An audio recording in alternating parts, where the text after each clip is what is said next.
Here's the deal. I'm the best there is, plain and simple. Would be some advice you would give to someone new coming into Dynasty fantasy football? Bad investments. I haven't even seen the money yet, so who knows? Oh, oh my God, dude. He Yeah. invested your money, dude. Do you sell him right now? Like, what do you do with him? Because I don't sell him right now. He's a Hall of Fame quarterback. Congratulations to all of those champions out there, and welcome back in here to Death by Dynasty episode 4. We're still going strong.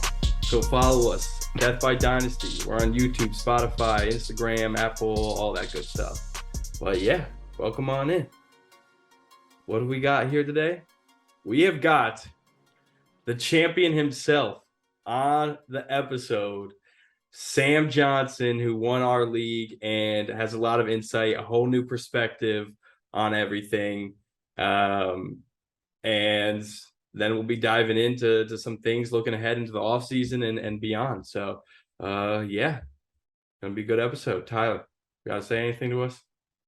No, I just want to say congratulations. And I do want to point out that this is an interesting time for a lot of fantasy champions, because it is weird, because it is a time this year when everyone should be excited, and you also at the same time have to take into account what happened last night as of this filming of this episode. So I know it's weird, and I know a lot of fantasy leagues are kind of up in the air of how if they should even be excited about winning a fantasy league, which in the grand scheme of things, I guess the answer is no. But at the same time, you have to look at, I mean, people's escape from reality sometimes is looking at fantasy football. So I don't want to not respect someone's ability to look to something for an escape as well too. So definitely something to take into account too when making comments, I should say. That's true. That's very true. Obviously, Damar Hamilin, very tough situation, and we certainly think about him and his family during this time. Obviously, when it's like fantasy, we're just like worrying about our fantasy team, but these are like human beings that are also out there. So definitely gotta make sure that everyone's aware of that when we're obviously just having fun, enjoying it. But yeah, so certainly a tough situation, but regardless, we do have a lot to get to, and we're going to get to Sam right now. So here we go. All right. So we now have on with us the man. Big congratulations to him, because this is why we play. We play to be on the Death by Dynasty podcast. I know that's the big reward that you got for winning the International Dynasty League. We have a champion with us today, Sam Johnson. Congratulations. Congrats, What's up, boys? What's good, boys? It's truly an honor to have you on the show. I appreciate it. I just got to say one thing. Here's the deal. I'm the best there is, plain and simple. And I wake up in the morning and I piss excellence. And if you didn't think I was winning this league, you're out of your fucking mind. I feel like just a big part of fantasy is just being able to brag at the end of the season. Like, the money's always a nice reward, but just to be able to say that, like, I told you so, that's what it's all about at the end of the day. At one point this season, did you know that you were like, I think I have a real shot at winning it? Dude, I gotta be honest. I've every year I don't know. I do really good in the regular season, then I get hit with the injury bug. I think, honestly, I talk shit every year just because it's funny. When you lose, take it on the chin. If you win, I'm just talking shit. I like ruffling feathers. But honestly, I was most worried about this year because I was in a quarterback hole. Tom Brady kind of sucked the whole entire year. And then I had Deshaun get off suspension, and he sucked every game he played in up until like the championship game. So like, it was the first year I didn't have a decent quarterback. You did not have good quarterbacks. You really didn't. I thought that was going to be a huge flaw for you. It should have been, but literally Brady decided to have the best game of the fucking year. It put up like a 40 piece on Joe. I was like, I'll take it. And like, I drafted Malik Willis because I thought potentially he would, I don't know, maybe steal some snaps from Tannehill or whatever. I don't know. Who knows if he's going to pan out. And then I kind of got host with my receivers. I traded away DK this year. I think I got Kamara and the dude on Cleveland, who's the receiver on Cleveland. I'm blanking.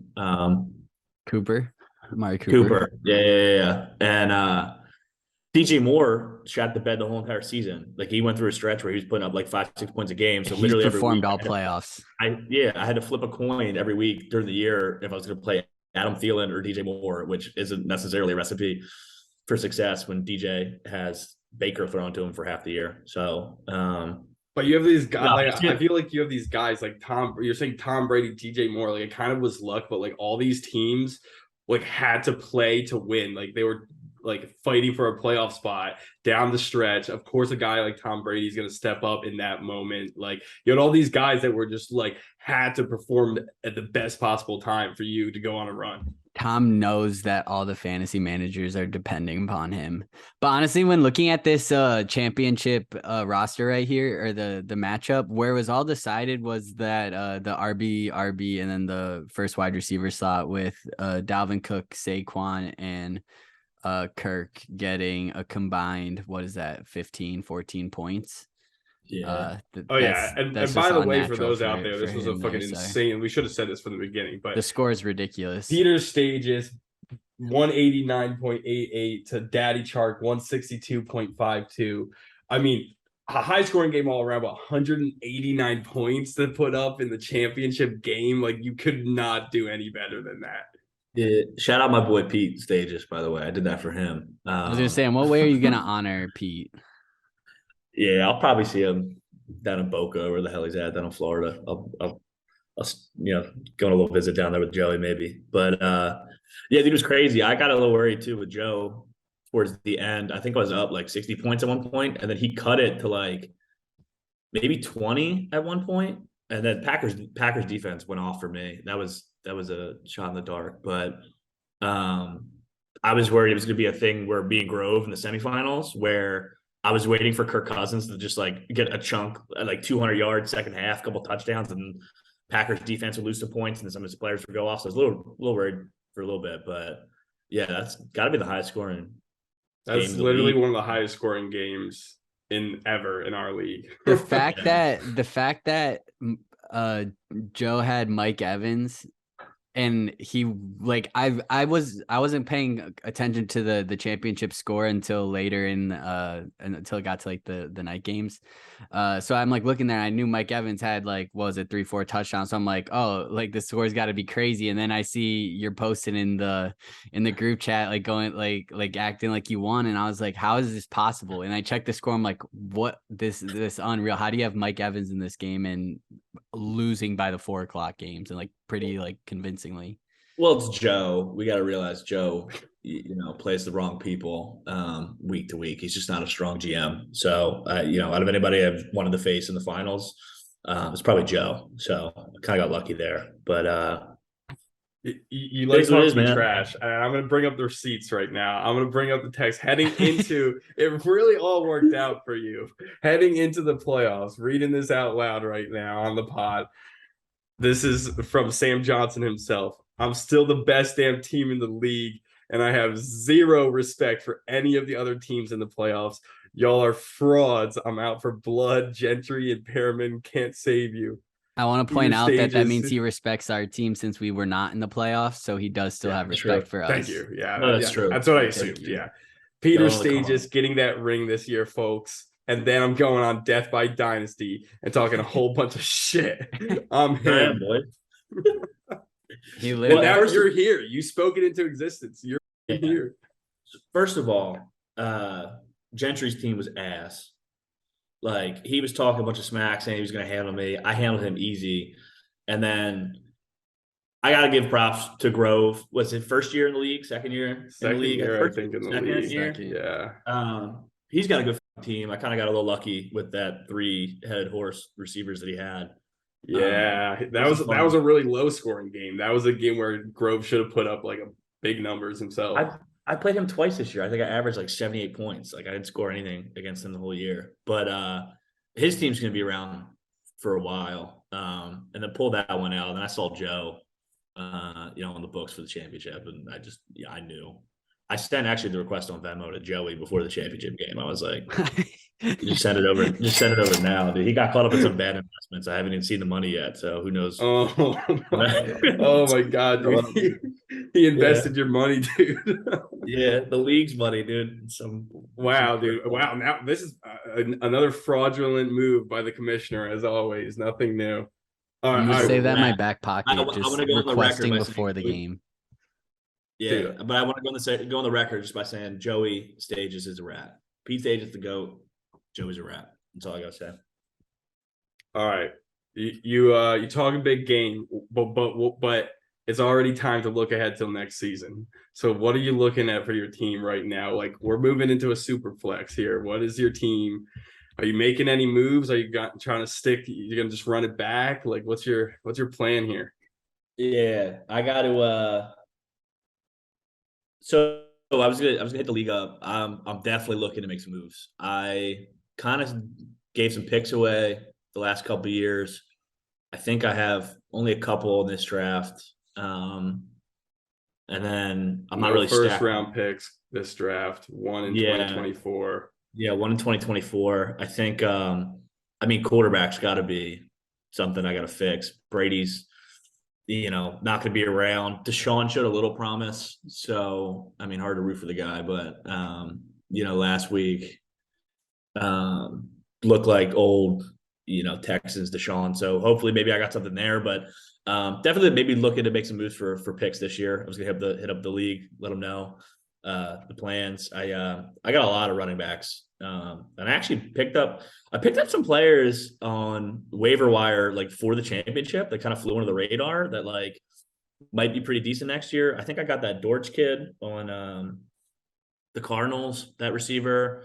I picked up Zach Moss, the running back for the Colts, who should be a good RB2 next year when Taylor comes back. So I don't think I'm going to rock with the 4 running backs next year, but I have 4 top 10 running backs. So I'm definitely looking to move at least one of them, maybe get a pick or an established quarterback or something, kind of maybe get a receiver or QB, but definitely not trying to run it back again. I think all my running backs are like 27. So, I mean, they're getting up there. In age, so definitely trying to build up a little bit like you boys. Yeah, I think I'm still a few years off, but one thing I do want to point out is that you have been doing a Dynasty League well before both Dan and I have. You were in a league before we started, so I like to think that you have a little bit more knowledge, some wisdom when it comes to Dynasty. So because I feel like with Dynasty, the best advice you can give is just takes time. But I want to ask you, like, what would be some advice you would give to someone new coming into Dynasty fantasy football for the first time? I think you got to make trades. Like, I don't think it makes sense for people to join a league and not make trades. I mean, Ty, me and you, I traded you Lamar. Like, we've had a couple trades throughout the time here. Like, I feel like you have to make those types of acquisitions and take risks. I feel like if you're just going to go off picks, like a lot of those guys aren't even going to pan out if you're just sitting on picks. Like, look at Nick. How many first round picks? Can I curse on this pod? My bad. I don't know. I think we're just gonna have to bleep them out at this point. But we can curse. It's all good. All right, Nick with like nothing too raunchy. I got you.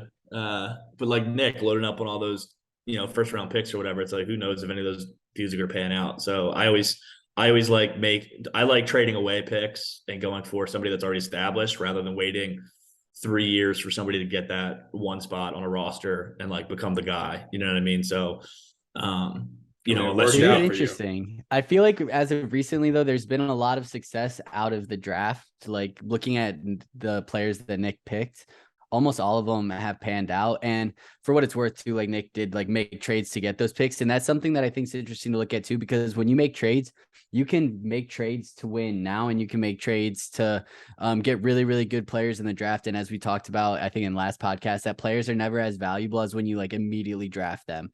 Like as soon as you draft a player, like they're immediately at like their peak hype for at least the like near future. So I feel like it's like you could go two ways with it, but I think in both strategies, you kind of found the route to be able to buy your way in now to win some championships. But I do think at the same time, you're not in a position to where like your whole team's going downhill.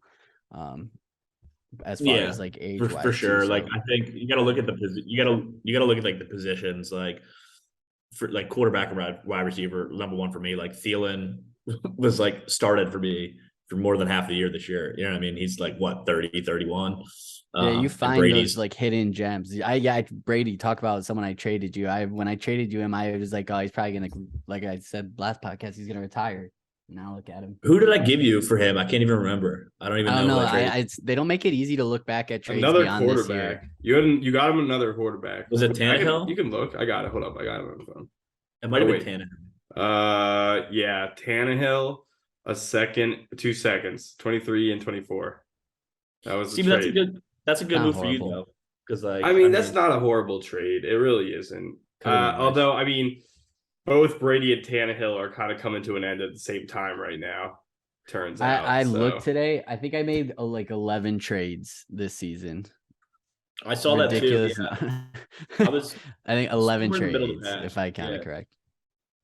Some I just completely forgot about. I'm like, didn't realize I even had those players on my team.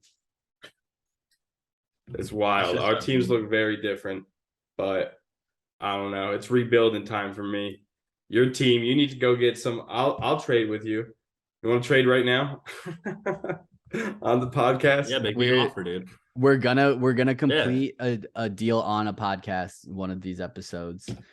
But to finish up here, I have a question to ponder upon yourselves. Mm-hmm. So for this one, you have to take into account your favorite team. So Sam, you're a Packers fan, am I correct? Right. Yeah. Yeah. That's so correct. Packers, for Dan will be you to be Eagles. Imagine you have a button in front of you. Would you rather win the next 10 fantasy championships of our league, the next 10, but the Eagles never win another playoff game, or Sam, for you, the Packers never win another playoff game for the rest of your life? Not even like a Super Bowl. They don't make a playoff game. Buttons in front of you for the rest of your life, not even just like that 10-year span. Nope, whole life. That really blows. But 10 years straight, you're just winning fantasy championships. For me, as a Packers fan, I feel like it's worse that we make the playoffs every year and win 1 to 2 playoff games every year than fucking choke. I'd rather just not even make the playoffs. But everyone respects you, though. Everyone respects the Packers. Listen, we're getting in, and nobody wants to. To see Rodgers. Here's the thing to think about. At that point, do you just give up on like watching football? For you just only care about fantasy, unless you could change your favorite 10 team. years in a row. You could change your favorite team, I guess, too. Like if you could just be like, oh, I guess I'm not an Eagles fan anymore. I'll be a Niners fan. Like, and then you become a Niners fan and you win 10 fantasy championships. Probably not the worst deal in the world. But at the end of the day, I'm not doing it. Out of respect for the city of Philadelphia, I'm not doing it. I would not want that all to fall on me. I don't want to be the reason why they aren't. But I don't know. But like 10 championships in a row. First of all, you'd be winning, a bag every year. And I feel like the buy-ins are going to go up eventually even more. And I don't know. I feel like it would feel really good to win 10 years in a row. I'm not hitting that button, dude. I made money every year since being in this league. Right. I'll put it off for 10. Now flip the script here. Let's say your like favorite team, so like Eagles, Sixers, Phillies. So Phillies and Packers. Who's your Sixers too, right? Yeah, Philly everything except football. I was rocking with Brett Favre before the tax evasion when I was like 5. So that's when my squad's like 5, 6. For sure. I respect but I root for the Birds if they play anybody besides the Packers. Like I'm diehard Phillies, Sixers. Dude, you're linked to a lot of sketchy quarterbacks. You got any comment on that? Yeah, dude, they're first ballot Hall of Famers, dude. I don't care what they do off the field. All right, so here's the question. Your favorite teams win a combined 10 championships over the next 10 years. They all win at least one. So it's not like it would just be like the Eagles won at the Super Bowl every year and the Phillies and the Sixers didn't do anything. but you never make the fantasy championship again for the rest of your life. I'm doing that. 10 championships over the next 10 years. Is that what it is? Yeah, then after that, it's whatever. That's like a Boston. I mean, I'll do that. I'll do that. To never make another fantasy championship again. So at that point, fantasy doesn't matter for you. It's like you could play for like most points, I guess. But yeah, I guess you could do that. You just try and win most points. Yeah. Playing fantasy for me is fun anyways. You lose most years. Like you usually don't win. Not me, dude. I'm winning bread every year. Fair enough. I don't know. That's tough. I honestly don't know what I would do in that situation. I would take because at the same point, because I'm not saying that like if you don't press the button, it doesn't mean that the Eagles or your favorite teams aren't gonna win the championships. They still could win. Yeah, that would be a sick span of 10 years, especially while I'm still in my prime years of my life. That's a good point to bring into it. When I could party hard with it, you know, and run down Broad Street. I said it for the last one. It was out of respect for the city of Philadelphia. So out of the respect for the city of Philadelphia, I'll give up my fantasy championships. Yeah. Let's go. I do it for the content. All right, Sam, do you have any last words coming off of your first championship? You've won money every year, but your first championship, you're on top of the Dynasty League. What do you got to say? Yeah, I mean, if you don't think I'm winning next year, you're out of your fucking mind. We got big moves ahead. I mean, Gentry's a coward. He won't do nothing. Joe's team stinks. I got respect for Nick's Duncan's team. And you guys are on the come up, but next year I'll get another chip. Joe's team's getting old too, man. He hasn't won anything the last 3 years. So see me in the playoffs again, and maybe we'll make some moves. All right. There it is. Appreciate you for coming on. Congratulations again, champ. Boys, appreciate it. I gotta call Joe. He's gonna pay me my money. Bring me my money. See you, boys. Hell yes. Peace. Okay, that was the champion himself, Sam Johnson. I was talks a lot of shit. Not, you know, I mean, like, not even talks a lot of shit, but he just he's confident. He's definitely confident. And a little bit lucky, a little bit of a lucky bastard for sure. And he said, but he even said too that he didn't really talk much during the regular season, but then when the postseason came around, he was ready to come full force. So, but I mean, that's why you play fantasy football, is to be able to talk shit. So, you got to let him do it. Let the champion walk their walk. He had fun with it. Goddamn, he had fun with it. And he made it on the Death by Dynasty podcast, which is very prestigious. That's the biggest award in itself. Yeah, exactly.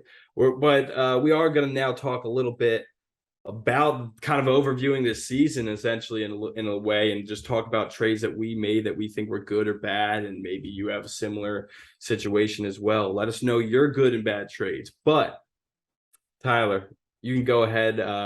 Kind of what's some stuff that stands out. Yeah. So first thing I noticed that I mentioned with Sam there is that I made like, I want to say 11 trades. I didn't even screenshot all of them, and I have about 8 screenshotted. So I was very, very active, some for the benefit, some for the worst, but I'll start with one here, which I think was probably the biggest one of the year. Was in the peak Justin Fields success time. I traded him in a first round pick for Brandon Ayuk, 2 first round picks for this upcoming year, and then a 2024 second round pick for next year. And those 2 picks for this year turned out to be the 4th and the 5th overall pick. So it's a deal that Justin Fields trade. Correct. I gave away Justin Fields and a 2024 first. So I traded up. Okay. And also gained a second and a first out of it. So end of the day, I do think Justin Fields is going to be an extremely gifted athlete and is going to be someone who I'm going to regret trading away. But at the same time, I could not turn down Brandon Ayuk, who is a potential wide receiver 1 at some point. And then to be able to have 2 top 5 picks this year, it was towards the end of the year near the deadline. So I feel like that's a trade that I had to make to go back, but I do really think that trading away Justin Fields the year before going into a super flex league is going to be something I'm always going to regret. But at the same time, I'm going to stick by my decision and believe that those players that I drafted are going to pan out. I mean, or that I will draft, I should also say. traded Justin Fields. I mean, that's not a bad trade. You definitely got some good value out of him. But yeah, but the value of Justin Fields, like the sky is kind of the limit at the moment. So his current value is potentially even higher than what it's gonna settle into over the next like 2 years. Anyways, but I did the same thing and I traded Justin Fields actually, and I kind of want to bring up that trade really quickly. How do you go through, like, you're looking at all your successful trades in a row right now? Nah, you just go to transactions. You just got to scroll through and see where it says completed. I got you. I can give you another one right here. While Matt Grove's here, I feel like Matt, he's one who I feel like I've gotten the pretty good deals, and it's not that's no bash on Matt. It was mostly out of bad luck, but 2 times where it's just like really bad luck where he traded. He sent me this offer. This wasn't even a negotiation, a 1st round pick and a 2nd round pick for Elijah Mitchell. And then like 2 weeks later, they traded for Christian McCaffrey, which, I mean, Elijah Mitchell, great young back, but I was not thrilled to have him on my roster. And to be able to get more than what I got for Derrick Henry, which I would easily say, I mentioned it like 5 times, so I'm not even going to go over it again, was my worst trade. I feel like that was one that I got a good better side of Matt on. Yeah, I would say you definitely did. Here's my initial Justin Fields trade. I drafted Justin Fields last year with the 11th overall pick. But back in September, I traded Justin Fields, my 2025 second, Hunter Renfrow, for your 2024 first, your 2023 third, and Chase Edmonds. And at this point, may I say, Justin Fields was not looking good. This was a blind shot, and it was a dart throw. At that point, thought I fleeced you, basicly. Let's just I felt horrible after the deal. It's like one of those where you hit accept, and I was like, damn it. Like, I was like, why did I do that? I was just bored. Honestly, what it was is I was bored, but it ended up definitely. But okay, so if you look at so you no longer have Justin Fields, and you also gained Brandon Ayuk, and you gained that pick back, basically. Yeah, I got the pick back, and I gained a 2nd and a 1st. Like, it was like I gained a 1st, 2nd, and Ayuk. Yeah, that's pretty. I mean, that's a substantial upgrade, honestly, when you think about it, because you get Brandon Ayuk in there. That's what I'm saying. I have potential to turn that into a legit fantasy team, but at the same time, I do think Justin Fields could be someone who will make a fantasy team a contender. He could put up, this is a ridiculous statement and such an overstatement, but he could put up like as much as 2 lower average quarterbacks in like a super flex, where, for example, what I have right now, if I'm starting Ryan Tannehill and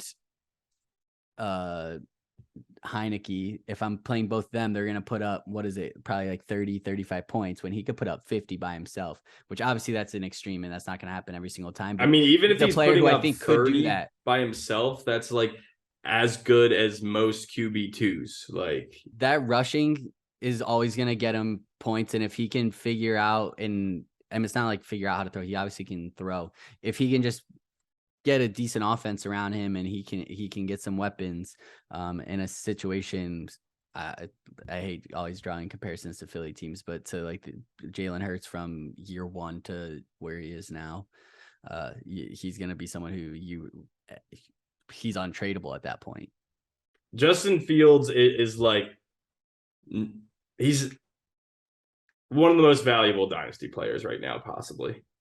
Possibly one of the most valuable dynasty quarterbacks right now. Except for unless for whatever reason you have a championship week 18, he may not play. I don't know what the injury was, but yeah, I saw he could get hurt. But speaking of championship moves, one trade I want to point out that almost won Joe the championship was when he traded for Mike Evans. We were talking about kind of giving him a hard time for that trade. I found what the trade was. It was Mike Evans in a 2025 fourth for a 2023 first, so it's going to be the 11th pick. Okay. And a 2025 second. So I mean, Mike Evans essentially for a first and let's say a third if you average out the second and the fourth, which I'll take every single time and I'll still take it. But to the fact that he almost like for a championship team, that's a deal that's not a bad move to make because he dropped 50 in the championship. And if Joe wins the championship, that move is easily worth it for him every single time as well. So that's one thing I want to always point out is whenever you take advice for fantasy for anything, you always have to take situation into account. What's your situation?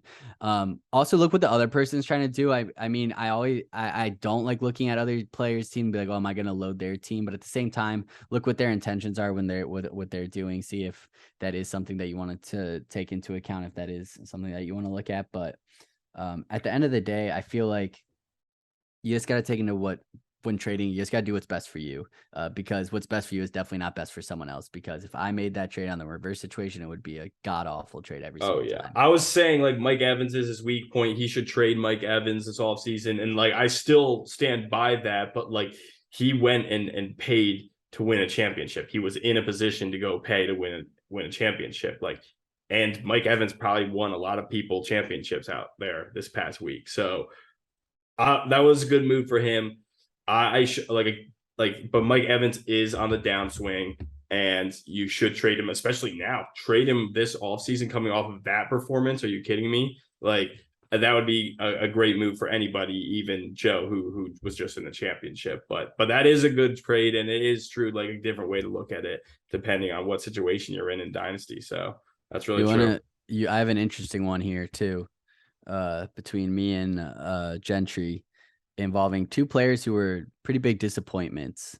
I gave up Russell Wilson, Tyler Conklin, 2023 third, a 2024 fourth, but then I got Darren Waller and a 2024 first.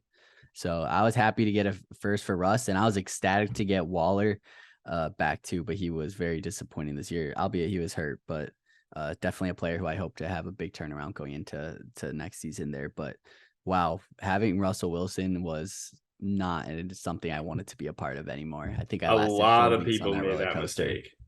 Which I mean, how can you not? Like, people were trying to say that the Eagles should be trading their whole future for Russell Wilson. A lot of NFL teams that was made ridiculous. that mistake. Like teams are lucky that they didn't get him because the Eagles were ready to go after him. Plenty of teams were ready to go after him. So now watch, he'll go crazy next year. And he might. And he might. Like, touchdowns. Don't expect him to be this bad next season. Like, don't even. Do you sell him right now? Like, what do you do with him? Because I don't sell him right now. He's a Hall of Fame quarterback.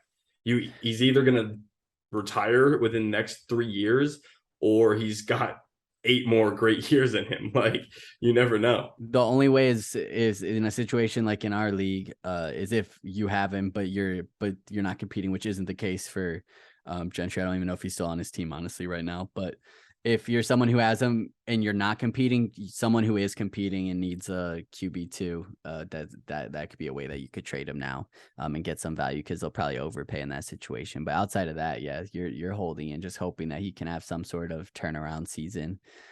When maybe Tim Patrick will be the answer when Tim Patrick comes back, who's been sitting on my IR the entire season.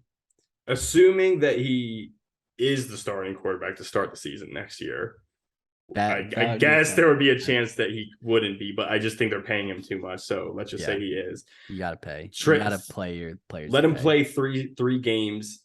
Hopefully he looks like himself again, or more towards himself. I'd be surprised if he didn't, to be totally honest with you, and has a better head coach to work with. And I think you might sell him right then. You could sell him right there early next season.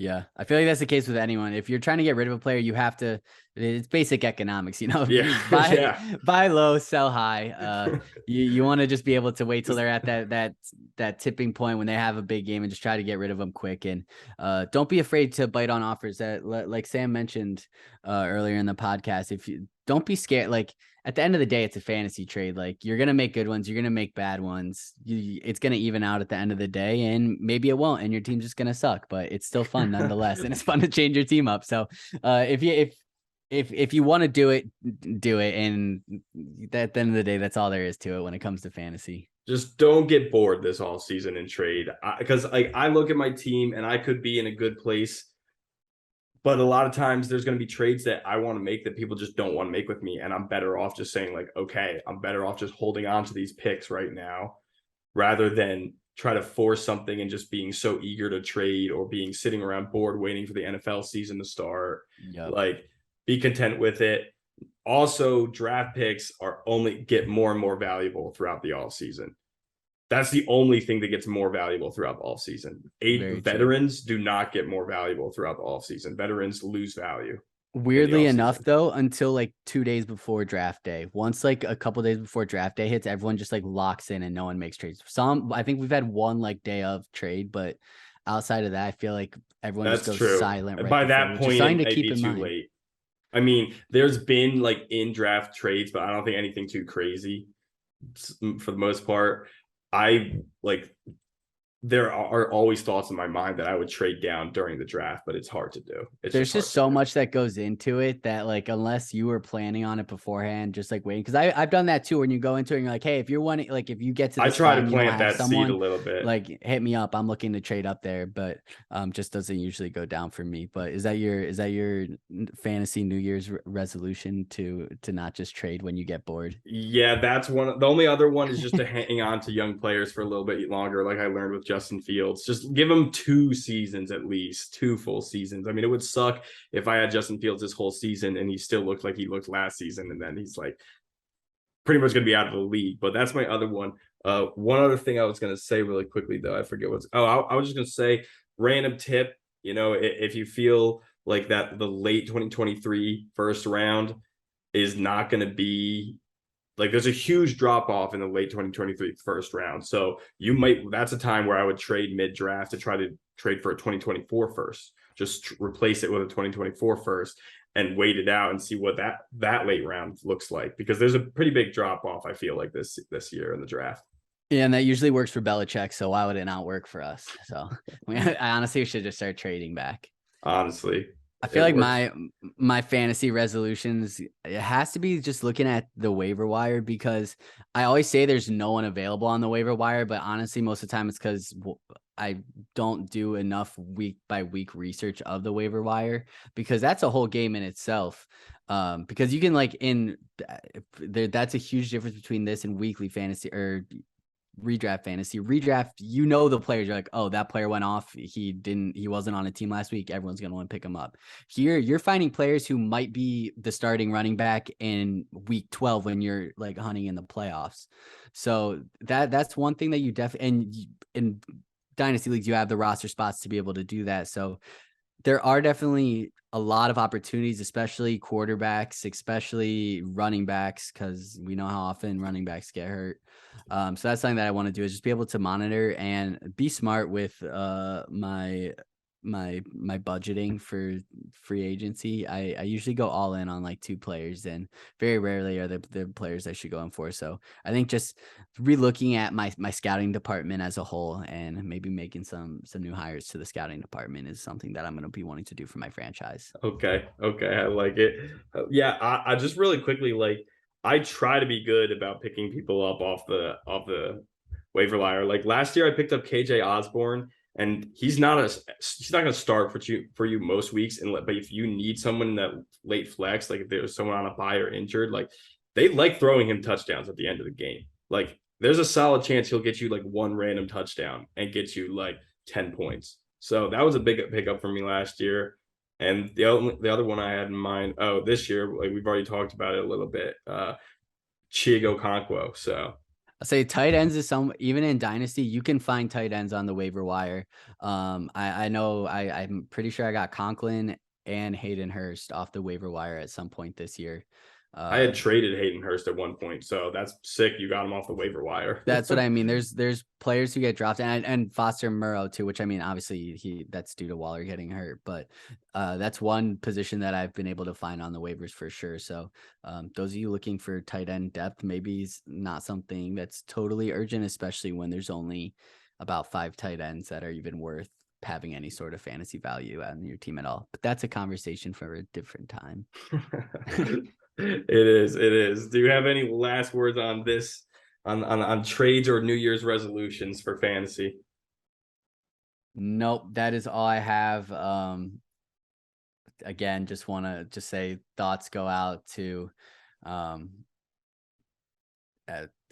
everyone involved with the situation, the teams, the players, handler. It's a horrible situation, and again, like, congratulations to the fantasy winners, but also take into account everything that happened and remember that we play this for fun, but these are people's lives as well too. So yep, that's what I'll leave it at. Absolutely. Damar Hamilin and his family and all of Buffalo and all of the sports world, definitely thinking of you people. But we will see you guys next time, hopefully with good news and good football conversations. All right. Peace.